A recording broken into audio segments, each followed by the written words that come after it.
Mosul. Well, an intense battle there in Mosul. With me is Dr. Andreas Krieg, political risk analyst at King's College London. We keep hearing this phrase, you know, it's right at the end now. Any moment we'll have Mosul taken by Iraqi forces. But surely these are hardcore IS fighters. They're prepared, surely, to fight to the end. Absolutely. And I think what we miss here is that this is more than just this military fight. This has moved from being an Iraqi insurgency to being a more of a global war against the West and against its allies. And it's also a war over narratives. It's also an internal war of narratives within Iraq. So even we don't know if it's the 200 to 500 militants still hiding out in the old city of Mosul. We don't know if they can actually take them out. And even if they did, it doesn't really matter, because what it really matters is really that the ISIS narrative is still living on. But surely in terms of that narrative, a defeat in Mosul of Islamic State is significant. It's a big blow. Oh, it's very symbolic, absolutely. And I think that's one of the reasons they blew up that mosque a couple of days ago, is for them to kind of give the Iraqis not the chance to move into Mosul, into a very symbolic place, raise the Iraqi flag and say, we recaptured this capital. They don't want Mosul to ever be the same again, and they've pretty much flattened it. It's torched earth.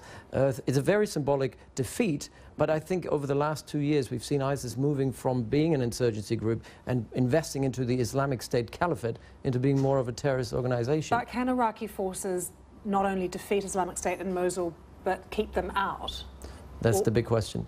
Because I think they're going to go underground. We've seen that already. They've gone underground. We've seen a lot of attacks also in recent days in eastern parts of Mosul, which has been liberated already for more than 6 months, which shows us that there are already cells implanted in the fabric of Iraqi societies in areas that have long been freed. We've seen attacks in Kirkuk, we've seen attacks in Baghdad, we've seen attacks in western parts of Iraq. So it kind of tells us that the next target that ISIS is targeting is, again, the social fabric, the very unstable Sunni-Shia divide within that country, and targeting them through terrorist attacks, which means they don't need the caliphate anymore. It's just few cells that operate more or less autonomously. So do you have any confidence in the Iraqi government that they can be more inclusive?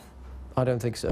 I'm very skeptical, and I think partially the problem is also that the international community is still holding on to the idea of a united, inclusive Iraq. And I think we've seen now already the Kurds moving towards a referendum in September, which definitely will put pressure on some of the Sunni communities who'll say, we want to have our own referendum in the Nineveh province. People don't feel protected, they don't feel embraced and secured by the Iraqi government.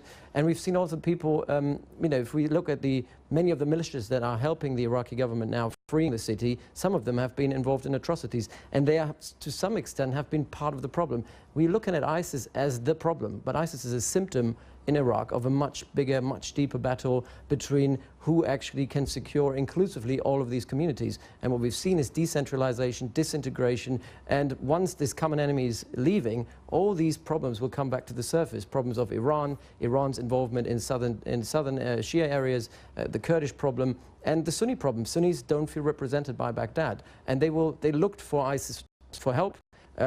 ISIS didn't deliver, but there might be just something else coming up that will help them going through the insurgency. Absolutely fascinating, Dr. Andreas Krieg. Thank you very much.